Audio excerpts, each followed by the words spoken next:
Hallo, Servus, ich bin's wieder, die Kathi, und diese Woche war ich mal wieder auf Pinterest unterwegs und da bin ich immer wieder auf dieses Top gestoßen. Das ist von Reformation. Das ist eine amerikanische Marke, die eigentlich ja super nachhaltig ist, die quasi faire Arbeitsbedingungen hat und nachhaltige Materialien benutzt. Und ohne Schmarrn, dieses Design ist so lässig. Es gibt es in verschiedenen Farben und alles. Aber Leute, das Ding kostet 150 €.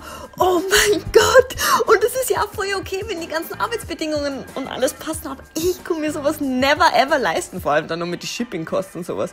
Also von dem her habe ich mir gedacht, ich mache das einfach selber, und zwar aus diesem Secondhand-Hemd. Yay! Also die Grundidee war, dass ich den Kragen quasi, wenn der jetzt so ist, bei dem Oberteil oben beim Busen eben, dass ich das so machen will. Also dass dieser Kragen, dieses obere Teil da ist. Ja, das ist so irgendwie so meine Basic Idea gewesen, und den Rest probiere ich jetzt irgendwie auszufiguren. Aber jetzt tue ich erst einmal den ganzen Kragen da drauf trennen, sodass ich den da weg da kann und den dann am Schluss dann drauf da, weil da muss ich ja nur das ganze andere konzipieren, aber das ist einmal der Plan. Und deshalb nehme ich jetzt mein tolles Hemd her und brenne da diese ganzen Nähte auf. Das sind sogar 2 Nähte. Yippie! Also von dem her, es dauert ein bisschen, aber es lohnt sich wirklich. Also schmeißt euch einfach die neue Staffel von Bachelor rein. Ja, das ist mein Guilty Pleasure. Ja, ich schaue Bachelor. Wer schaut noch? Schreibt es in die Kommentare. Oh Gott. Und nachdem ich beide Nähte aufgetrennt habe, kann ich dann den ganzen Kragen einfach wegnehmen. Viele von euch fragen ja hin und wieder nach genauen Maßen und sowas, und das ist für mich immer super schwierig, weil ich messe die meisten Sachen nicht ab. Aber ich zeige euch jetzt kurz, wie ich jetzt da weiter verfahre an mir selber. Und zwar geht es jetzt um dieses Peplum-Teil unten beim Top, und die Länge davon halte ich mir jetzt einfach hin. Also wenn das ist jetzt das untere Teil, das halte ich mir einfach hin. Wenn das hier anfangen würde in der Taille, sollte das anfangen. Ja, das finde ich so eigentlich ganz cute, wenn das so lang ist. Man könnte es natürlich ja länger machen, aber das schaut irgendwie komisch aus. Und kürzer, ja, obwohl vielleicht so irgendwas dazwischen, so über dem. Und so gefällt es mir eigentlich ganz gut. Und das markiere ich mir dann einfach, und an dem schneide ich es dann einfach an. Also ich würde sagen, knapp über dem letzten Knopf in meinem Fall. Schaut das, glaube ich, ganz cool aus. Weiter geht's! So, da habe ich mir wunderschön meine Markierung angebracht, und dann schneide ich das einfach drumrum. Das war ganz praktisch mit diesen Streifen, dann musste ich nicht zu viel abmessen. Aber wenn ihr ein einfarbiges Hemd habt, müsst ihr da ein bisschen umeinander messen. Aber wunderbar, dann habe ich diesen ganzen unteren Teil, und den lege ich jetzt mal weg derweil. So, jetzt tue ich erstmal die ganzen Knöpfe runter da und auch diese Taschen auftrennen. Leider hatte ich diesen Zierde-Nagel-Ding da rechts und links drin, da musste ich dann die ganze Zeit drumrum arbeiten. Bei einem normalen Hemd habt ihr das nicht, also von dem her, vielleicht habt ihr ja Glück. So, und jetzt habe ich mir gedacht, gut, jetzt habe ich das unten abgeschnitten und oben abgeschnitten, jetzt habe ich prinzipiell ein T-Shirt, und jetzt habe ich mir gedacht, durch aus dem Rest mit grundsätzlich demselben Verfahren, wie ich damals das erste, ich glaube es war das erste Hemdkleid von meinen 3 Hemden in Kleider-Upcycling-Video, oh Gott, genau, wie ich das Kleid gemacht habe, so ähnlich will ich das auch machen. Und dafür brauche ich jetzt ein Maß. Also so habe ich es das letzte Mal gemacht, und das hat für mich eigentlich ganz gut funktioniert. Und lustigerweise ausgerechnet von der Methode haben mir wahnsinnig viele Leute auf Instagram Fotos geschickt. Also so auch in DMs und so. Also auch voll halt privat eben. Also solche Sachen, die ich halt nie veröffentlichen würde, weil die halt für mich nur sind. Aber die Sachen haben so gut gesessen, also auch wirklich bei den verschiedensten Körpertypen und Alterskategorien und so, und das fand ich richtig, richtig cool. Also anscheinend hat es nicht nur bei mir so funktioniert, sonst bei anderen auch, also von dem her mache ich das jetzt nur so. Und ihr braucht quasi eigentlich nur mal am Anfang Brustumfang. Hä, das check ich nicht. Oh, ich habe das Ding verkehrt, und ich wollte gerade sagen, hä, ich habe 60 Brustumfang. Wer mir neu. Gut, also wenn ich da jetzt bedenke, dass ich einen Pulli habe und da ein bisschen entspannt schnaufen will, würde ich mal sagen, ich bin bei 86 Brustumfang. Dann sitzt es relativ gut, aber ich kann trotzdem nur schnaufen. Also bei mir ist 86 die magische Zahl, und was ihr damit ansteht, erzähle ich gleich. Wunderbar, also wir beginnen mit dem Vorderteil von unserem Oberteil. Das besteht aus 2 Vierecken, und mein ganzer Brustumfang war ja 86 cm. Ich brauche jetzt nur die Hälfte, weil es geht ja nur ums Vorderteil, also 43. Diese 2 Vierecke müssen also insgesamt die Länge von 43 haben. Will heißen, ein Viereck hat die Länge von 21,5 plus Nahtzugabe.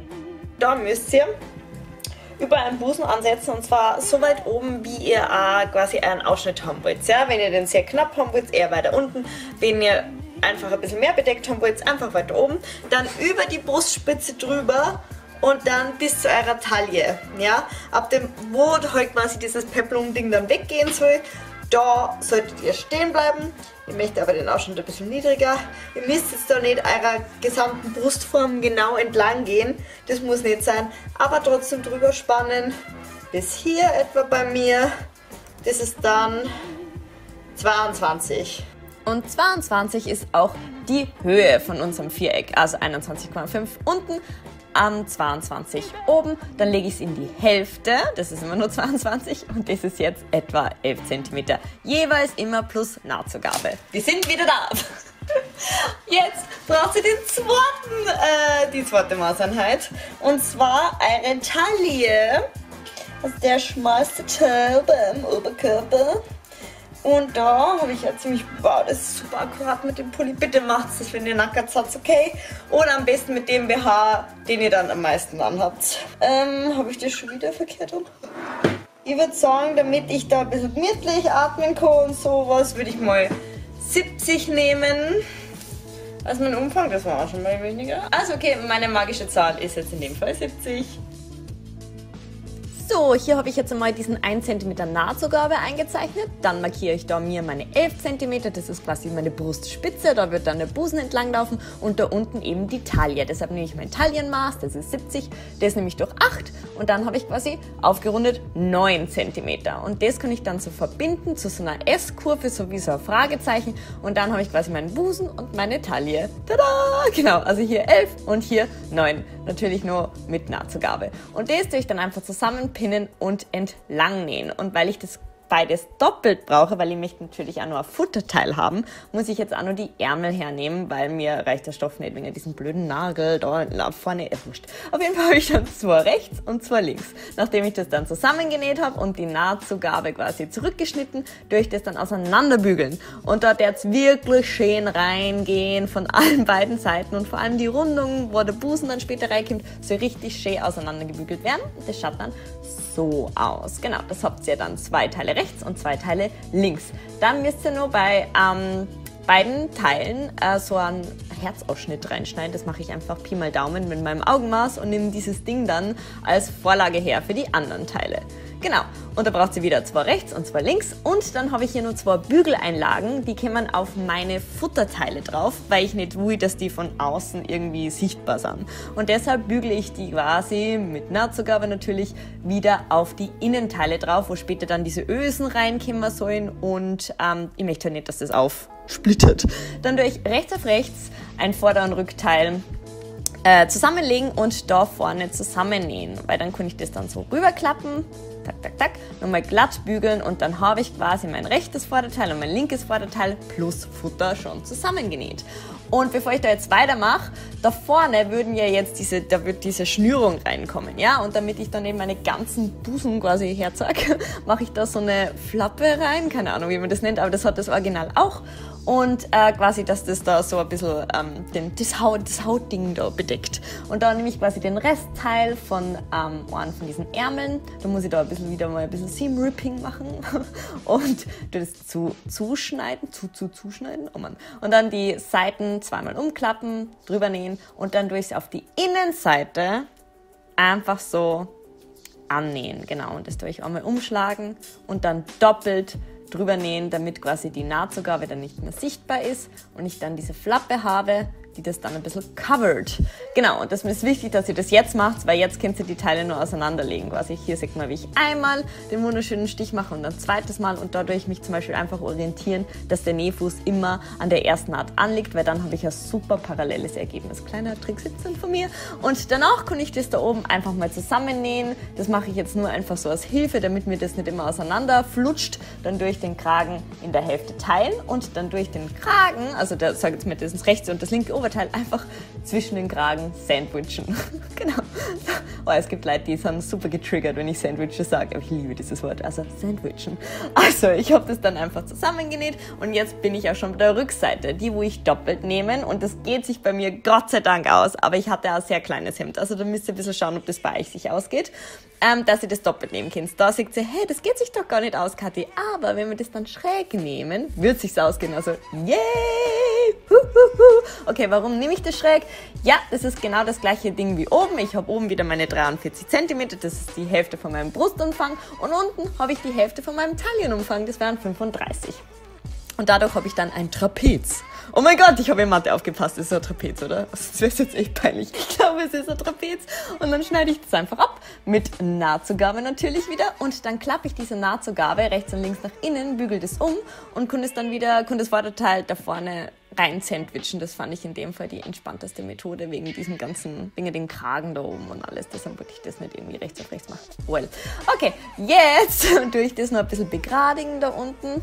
Und schneide jetzt da aus diesem Oberteil so ein paar Strips aus, die ich dann zusammennähe, rechts auf rechts, beziehungsweise ist bei meinem Stoff ein bisschen wurscht, durch eine Seite mit der Overlock versäubern, die andere Seite reinklappen und dann die versäuberte Overlock-Seite drüber und drüber nähen. So kriege ich quasi meine Träger. Es gibt Milliarden verschiedene Arten, wie ihr Träger machen könnt. Ich habe mich jetzt in dem Fall für diese Art entschieden.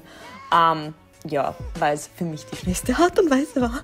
Okay, das habe ich dann in zwei geteilt, habe das vorne festgemacht und hinten festgemacht. Das mache ich dann einmal so, dass ich es einmal umklappe und ich probiere das so festzunähen, dass quasi der Kragen dann später drüber fliegt quasi und man sieht die Naht selber nicht. Und ja, hinten ist mir aufgefallen, wie ich das jetzt aber angezogen habe, dass es sich hinten ein bisschen wülstet und deshalb mache ich da jetzt noch zwei Abnäher rein. Da ich immer aufgerundet habe ich ein bisschen Überschuss an Stoff. Dann nehme ich einen Abnäher von 1 cm hier, also will heißen 2 cm insgesamt pro Abnäher und da tue ich dann einfach nach oben stecken, genau, und nähen tue ich immer von unten nach oben. Genau, also von hier, da und dann kann ich den voll entspannt auslaufen lassen und das mache ich zweimal und dann hat diese ganze Hinterseite auch so eine bessere Kurve drin und das wollen wir bei Oberteile, wir wollen diese Kurve haben und ja, jetzt können wir schon mit dem Peplum-Ding weitermachen, da habe ich jetzt mein Überschussding und das ist ja viel zu groß für mein Oberteil, aber jetzt lege ich das einmal an und markiere mir mal, wo die Seitennaht ist, genau, und dann lege ich das so zusammen, dass es quasi den gleichen Umfang hat. Und da, wo ich jetzt meine Markierung habe, da mache ich jetzt so eine Schräge, genau, nicht gerade, sondern schräg, damit sich das so ein bisschen aufstellt. Und das fällt dann überhaupt nicht auf, weil ich habe ja darauf geachtet, dass da wie erkläre ich das? Ich glaube, ihr seht, was ich meine, oder? Dass das einfach Naht auf Naht aufeinander liegt. Und hinten hatte ich dann immer noch ein bisschen zu viel. Da mache ich jetzt 2 kleine Falten rein. Jetzt im Nachhinein würde ich da lieber 2 Abnäher reinmachen. Aber ich habe es jetzt mit Falten gemacht. Jetzt so, wenn ich mein Leben nochmal leben könnte, würde ich da 2 Abnäher reinmachen. Ich glaube, das ist schicker. Und dann durch das einfach rechts auf rechts zusammenpinnen. Das tue ich dann mit meiner Overlock zusammennähen. Das könnt ihr aber natürlich auch mit der Nähmaschine machen und dann mit einem Zickzackstich versäubern oder mit einem Schrägband oder keine Ahnung. Ich mache es einfach mit der Overlock. Und so schaut es dann aus. Da habe ich dann mein ganzes Peplum-Ding aneinander. Wunderbar. Und natürlich die Überschüsse da an der Seite habe ich natürlich auch weggeschnitten. Also die Nahtzugabe und versäubert mit meiner Overlock. Juhu! Gut, bald bin ich fertig. Jetzt muss ich eigentlich nur noch die ganzen Ösen reintun. Und da habe ich jetzt schon die rechte Seite gemacht. Und bei der linken Seite habe ich es mal bisher nur aufgezeichnet. Und da gibt es dieses Ösen-Kit. Das gibt es überall eigentlich im Schneidereibedarf, aber meistens auch bei Müller und in der Drogerie sogar. Und ihr werdet einfach den Anweisungen auf dem Paket Folge leisten, sag ich einmal. Und dann mache ich nochmal aus den ganzen Reststoffen und ich habe da vor allem noch diesen Oberteil von dem Hemd. Und das ist übrigens bei jedem Hemd besteht das aus 2 Teilen, also 2 Lagen. Also von dem habt ihr da ganz viel Stoff, es zu ganz vielen Strips zu machen. Streifen. Und die setzt ihr dann einfach zusammen. Ihr braucht mindestens 3 Meter, würde ich jetzt einmal sagen. Und dann habe ich das einfach so geschnürt, wie es im ein bisschen im Original war. Und so schaut es dann aus. Oh mein Gott, ich bin so happy. Und das ist nochmal das Vorherbild. Ja, und das ist das Nachher. Oh mein Gott, ich find's echt cool. Ich mag's voll. Ohne Schwan. Es sitzt so gut. Das hätte ich selber nie gedacht. Und Schwan, und durch die Schnürung vorne ist es auch wurscht, wenn es nicht komplett 100%ig sitzt, weil ihr könnt es einfach so schnüren, wie es euch dann passt, sag ich jetzt mal. Und ich trage das jetzt in dem Fall auch ohne BH, weil es wirklich so gut sitzt. Immer natürlich, wenn ihr mehr Brüste habt und sowas, werdet ihr definitiv wahrscheinlich ein BH brauchen. Aber bei mir geht's so und ich finde das so cool an, dass dieses Hemd da mit dem Kragen noch integriert ist. Das ist definitiv einer meiner Lieblings-Hemd-Upcycles so far. Ich hoffe, es hat euch auch gefallen und ja, ihr schnappt euch das nächste Hemd. Ich habe jetzt ein Hemd genommen, da war leider keine Größe mehr drin, aber ich habe es ein geschenkt bekommen. Aber natürlich, je größer, desto besser, aber es war, ihr habt es ja gesehen, gar nicht so übergroß bei mir. Also von dem her, feel free to try it out. Bis nächste Woche. Ciao, ciao, ciao.